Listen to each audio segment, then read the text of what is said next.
Hi అండి. అందరికీ నమస్కారం. Welcome to my channel. ఈ వీడియోలో ఏపీ ప్రభుత్వ ఉద్యోగులకు మరియు పెన్షనర్లకు పెండింగ్ బిల్లులు జమ అయ్యే తాజా సమాచారం గురించి వీడియోలో తెలుసుకుందాము. వీడియో అయితే ఎక్కడ గాని స్కిప్ చేయకుండా ఎండ్ వరకు చూసేయండి. అప్పుడే ఇన్ఫర్మేషన్ పూర్తిగా అర్థమవుతుంది.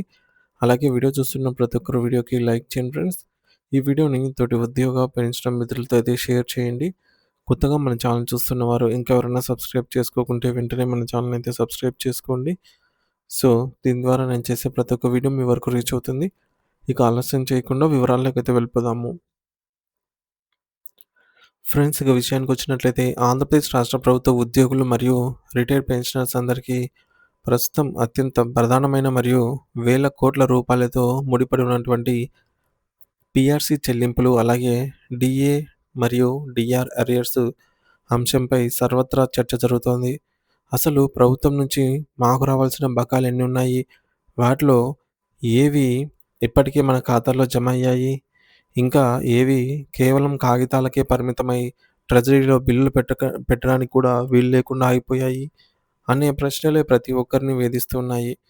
మరీ ముఖ్యంగా గత ప్రభుత్వం మరియు ప్రస్తుత కూటమి ప్రభుత్వం ప్రకటించిన 3 విడతల చెల్లింపుల హామీ నిజంగా ఆచరణలో ఎలా సాధ్యమవుతుంది అనే విషయాన్ని మనం చాలా క్షుణ్ణంగా అయితే లోతుగా చర్చించుకోవాల్సిన అవసరం ఎంతైనా ఉంది.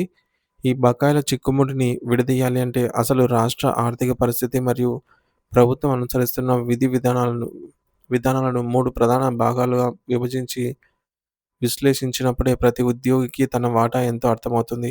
మొదటగా మొదటి విడతగా గతంలో ప్రభుత్వం ప్రకటించి ఇప్పటివరకు పూర్తిగా గానీ లేదా సగం సగం గానీ చెల్లించిన డీఏ బకాయిల గురించి మాట్లాడుకుందాము. ఇవన్నీ కూడా 2018 నాటి పాత పీఆర్సీ రేట్ల ప్రకారంగా లెక్కించబడినవి. మరి ఆ సమయంలో ఉద్యోగుల డీఏ రేటు 27.248% నుండి 30.392% వరకు పెరిగింది. ఇది జూలై 1, 2018 నుండి డిసెంబర్ 31, 2020 వరకు ఉన్న సుదీర్ఘమైన 30 నెలల కాలానికి సంబంధించిన భారీ మొత్తం. మరి దీని స్థితిగతులను పరిశీలిస్తే ఓపీఎస్ పరిధిలోకి వచ్చే ఉద్యోగులకు ఈ మొత్తాన్ని వారి యొక్క వారి జీపీఎఫ్ ఖాతాల్లో ప్రభుత్వం జమ చేసింది. అయితే సీపీఎస్ ఉద్యోగులు మరియు పెన్షనర్ల పరిస్థితి వేరుగా ఉంది.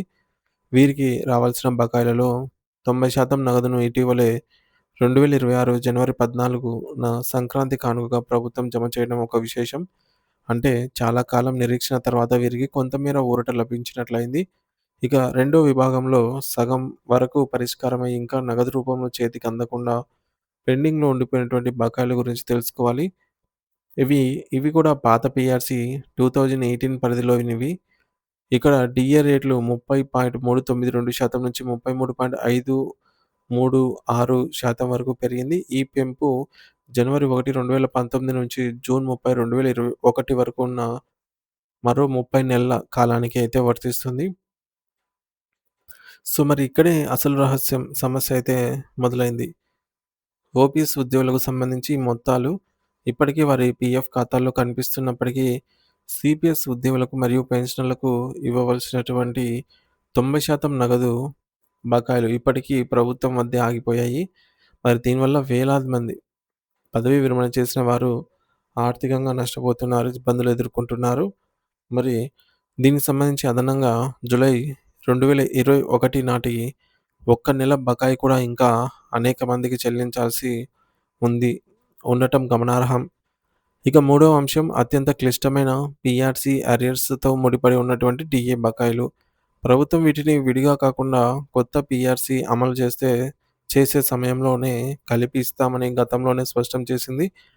మరి పాత పీఆర్సీ 33.536% నుంచి 38.776% వరకు పెరిగిన డీఏ ఇది జూలై 1, 2019 నుంచి మార్చి 31, 2020 వరకు ఉన్నటువంటి 9 నెలల కాలానికి సంబంధించింది.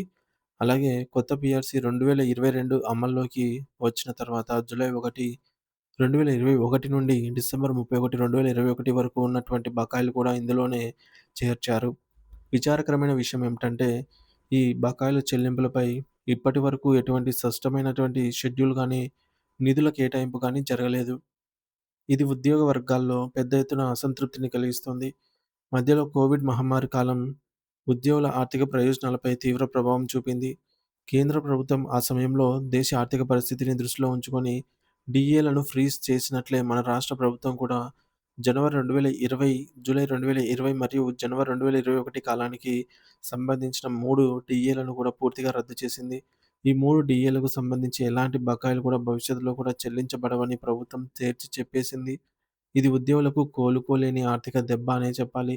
అన్నిటికంటే ముఖ్యంగా జీవోలు జి ఆహ్, విడుదలైనప్పటికీ బిల్లులు పెట్టుకోవడానికి అవకాశం లేని పరిస్థితి ఇప్పుడు ఉద్యోగులను ఆందోళనకు గురిచేస్తోంది.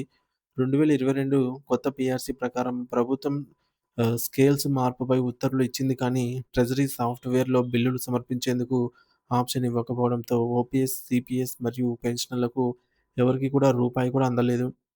ఉదాహరణకు 20.02% నుంచి 22.75% వరకు పెరిగిన డీఏ 18 నెలల కాలానికి పెండింగ్‌లో ఉంది. 22.75% నుంచి 26.39% వరకు పెరిగిన గాను ఈ డీఏకి గాను 16 నెలలు, అలాగే 26.39% నుంచి 30.3% వరకు పెరిగిన డీఏ 15 నెలలు. ఇలా దాదాపు 4-5 ఏండ్ల బకాయిలు ఇంకా పెండింగ్‌లోనే మూలుగుతున్నాయి. మరి వీటి విలువ కొన్ని వేల కోట్ల రూపాయలుంటుంది. భవిష్యత్తులో ఈ చెల్లింపులు ఎలా ఉంటాయనే దానిపై ప్రభుత్వం ఇటీవల ఒక కీలక నిర్ణయం తీసుకుంది. 33.67% నుంచి 37.31% వరకు పెంచిన కొత్త డీఏను ప్రభుత్వం అధికారికంగా ప్రకటించింది. మరి ఈ 21 నెలల కాలానికి సంబంధించిన బకాయిలను కూడా ఒకేసారి కాకుండా 3 విడతలుగా అంటే ఆగస్టు 2026, నవంబర్ 2026 మరియు ఫిబ్రవరి 2027లో చెల్లిస్తామని జీవోలో పొందుపరిచారు. అంటే ఉద్యోగులు తమ సొంత డబ్బు కోసం ఇంకా ఏడాదిన్నర పైగానే వేచి చూడాల్సిన పరిస్థితి నెలకొంది.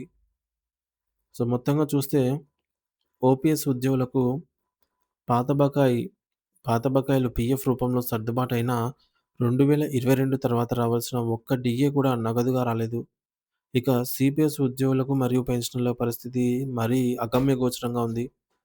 అటు పాతవి రాక, ఇటు కొత్తవి అందక వారు తీవ్ర మానసిక ఒత్తిడికి లోనవుతున్నారు. సో, వీటన్నిటికి తోడు ఇంకా ప్రకటించాల్సిన జూలై 2024, జనవరి 2025 మరియు జూలై 2025 నాటి 3 డీఏలు కూడా లైన్‌లో ఉన్నాయి. అందుకే ప్రభుత్వం ఇకనైనా కాలయాపన చేయకుండా పెండింగ్‌లో ఉన్న అన్ని అరియర్స్‌పై ఒకే సమగ్రమైన టైమ్‌లైన్ ప్రకటించి ఉద్యోగుల మరియు పెన్షనర్ల నమ్మకాన్నయితే నిలబెట్టుకోవాలి అని జెప్పేసి గూడా అందరూ ఆశిస్తూ ఉన్నారు. సో, ఈ మేరకు రాష్ట్రం ఆర్థికంగా నిలదొక్కుకుంటున్న తరుణంలో ఉద్యోగుల కష్టానికి తగిన ఫలం సకాలంలో అందుతుంది అనైతే ఆశిద్దాము. Thank you for watching this video.